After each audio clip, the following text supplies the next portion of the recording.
Good morning class. MAVN के online class में class 7 और 8 हिंदी व्याकरण अध्याय 4 है वाक्य विचार। इसके पहले वाले लेक्चर में हम लोगों ने पढ़ा था शब्द विचार। अब इसमें शब्द के बाद वाक्य आता है तो वाक्य विचार पढ़ेंगे। तो 7 और 8 में ग्रामर में, हिंदी ग्रामर में आपका लगभग सेम चैप्टर है। उसमें थोड़ा बहुत जो फ़र्क है उसको जो है यहाँ पर दोनों चीज़ें बताई गई है। जो क्वेश्चन पेपर बनेगा आपका वो दोनों का अलग अलग बनेगा, ठीक है। तो जो आपके चैप्टर में दिया हुआ है क्वेश्चन उसी के अकॉर्डिंग आंसर देंगे। तो वाक्य क्या है? वाक्य परिभाषा सबसे पहले दी हुई है। सार्थक शब्दों का वह समूह जिससे एक निश्चित अर्थ का बोध होता है वाक्य कहलाता है। सार्थक शब्द जैसे राम बाजार जाता है, अध्यापक कक्षा में पढ़ाते हैं, पिताजी बाजार जाते हैं, ये सब सार्थक वाक्य हैं। इनसे पता चलता है कि कोई ना कोई कार्य पूर्ण है, कंप्लीट। वाक्य के दो अंग हैं, पहला उद्देश्य है, दूसरा विधेय है। उद्देश्य राम, जैसे एग्जाम्पल में दिया गया है राम जाता है, यहाँ पर देखेंगे उद्देश्य में क्या बताया गया है। उद्देश्य में जिसके बारे में कुछ बताया जाता है उसे उद्देश्य कहते हैं। जैसे राम के बारे में यहाँ बताया जा रहा है, क्या बताया जा रहा है? देखिए कि राम जाता है। विधेय, वाक्य में उद्देश्य के बारे में जो कुछ कहा जाता है उसे विधेय कहते हैं। यहाँ राम जो है उद्देश्य है, राम के बारे में कुछ कहा जाता है कि राम क्या करता है? जाता है, तो ये विधेय हो गया। पदक्रम, क्लास 8 में ये पदक्रम नहीं दिया लेकिन 7th में दिया हुआ है, तो 7 वाले इसको जो है नोट डाउन कर लेंगे। पदक्रम, वाक्य में पदक्रम का विशेष महत्व होता है। वाक्यों में यदि शब्दों को उचित क्रम में ना रखा जाए तो अर्थ का अनर्थ हो जाता है। जैसे सीता और गीता जुड़वा बहनें हैं, जैसे मान लीजिए ये एक कंप्लीट सेंस देता है, ये वाक्य एक कंप्लीट सेंस देता है कि सीता और गीता जुड़वा बहनें, या फिर इन्हीं शब्दों को हम कह दें जुड़वा बहनें हैं सीता और गीता, या फिर और को आगे कर दें, यानी इनका क्रम जो है इधर उधर कर दें।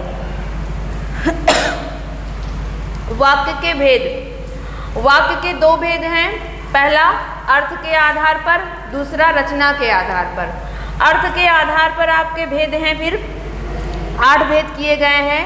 पहला है विधिवाचक, निषेधवाचक, दूसरा, तीसरा आज्ञावाचक, चौथा प्रश्नवाचक, पांचवा विस्मय, छठा संदेहवाचक, सातवां इच्छावाचक और संकेतवाचक। आपकी बुक में इसमें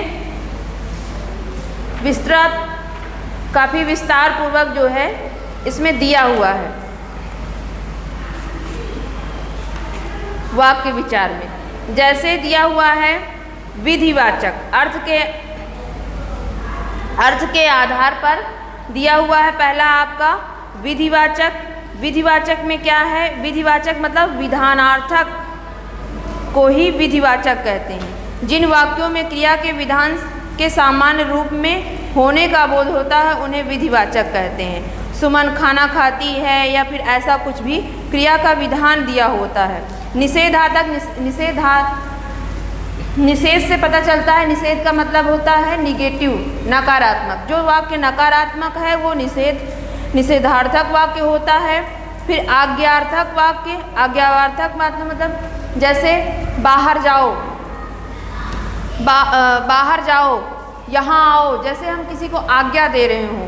प्रश्नवाचक, जिससे प्रश्न पूछा जाए, तुम क्या कर रहे हो, क्यों नहीं काम कर रहे हो, ऐसे प्रश्न किए जाएं। विस्मयादिबोधक, विस्मयादिबोधक मतलब होता है आश्चर्य के भाव प्रकट करे, जैसे वाह, शाबाश, ऐसे कुछ शब्द बोले जाएं। संदेह, जहाँ पर संदेह हो, जैसे एग्जाम्पल में दिया हुआ है शायद शब्द लगा दिया जाए, वाक्य को बोलते समय उसमें शायद या हो सकता है ऐसे शब्द बोला जाए तो वो संदेहार्थक शब्द वाक्य हो जाएगा। इच्छावाचक वाक्य, जहाँ पर हम अपनी इच्छा प्रकट करते हैं, यानी ईश्वर करे आप पास हो जाएं, ईश्वर करे, भगवान करे सबका कल्याण हो, ऐसी कामना रखना। संकेतात्मक मतलब होता है जहाँ पर हम संकेत दे रहे हों। जैसे यदि डॉक्टर आ जाता तो रोगी के प्राण बच जाते, यानी संकेत दे रहे हैं कि ऐसा यदि बरसात होती तो फसल अच्छी होती, तो हम ऐसा संकेत दे रहे हैं।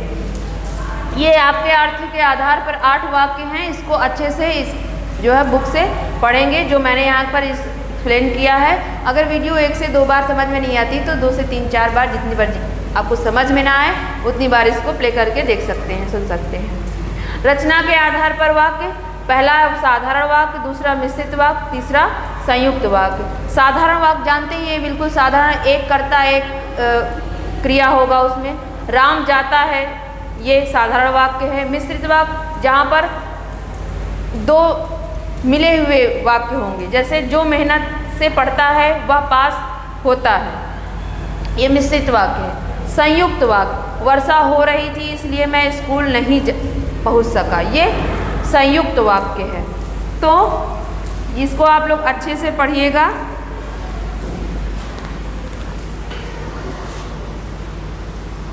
के आधार पर 8 भेद हम लोगों ने पढ़ा। फिर उसके बाद रचना के आधार पर वाक्य, रचना के आधार पर वाक्य के 3 भेद। अब तीनों भेद का यहाँ पर परिभाषा दी हुई है कि क्या है ये। सबसे पहला है साधारण वाक्य, जिन वाक्यों में केवल एक ही उद्देश्य और एक विधेय होता है। उद्देश्य मतलब जो आपका कर्ता, उद्देश्य और विधेय हम लोग पढ़ चुके हैं ऊपर।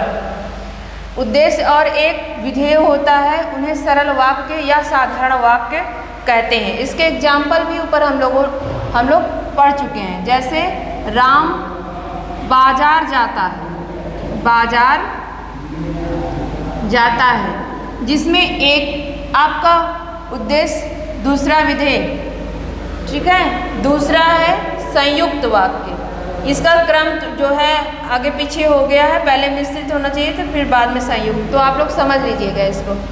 संयुक्त वाक्य, जिन वाक्यों में 2 या 2 से अधिक सरल वाक्य योजकों मतलब होता है जिनसे 2 वाक्य जुड़ जाएं, उनको योजक कहते हैं। जैसे और, एवं, तथा, या, अथवा, इसलिए आदि से जुड़े हों उन्हें संयुक्त वाक्य कहते हैं। इसके पहले हम लोगों ने एग्जाम्पल में पढ़ा था, जैसे दिया हुआ था कि वर्षा हो रही थी इसलिए मैं स्कूल नहीं पहुंच सका, इसलिए, ठीक है। तो इसमें योजक शब्द कौन सा है, इसलिए।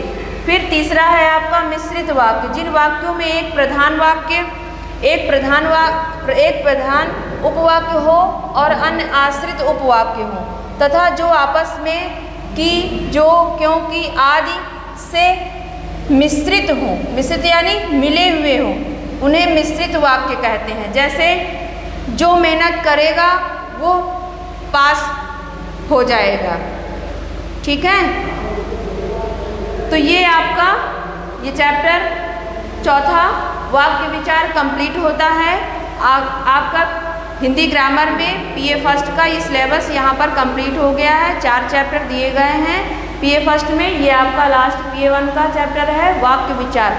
जो कुछ भी इसमें समझ में ना आया हो तो उसको आप लोग 1 बार 2 बार 3 बार वीडियो को पढ़ेंगे, समझेंगे, अच्छे से समझ में आ जाएगा। आपके बुक में जो एक्सरसाइज दी हुई है आपको इसको स्वयं से करना है, कुछ भी अलग से नहीं दिया हुआ है जो आपको ना समझ में आए। एक बार पढ़ेंगे, ये सब एक्सरसाइज आपको स्वयं से फिल करनी है, फिल कर कर आपको फेयर कॉपी में कंप्लीट करना है। तो आज की क्लास में बस इतना ही, मिलते हैं फिर PA2 में। तब तक के लिए धन्यवाद।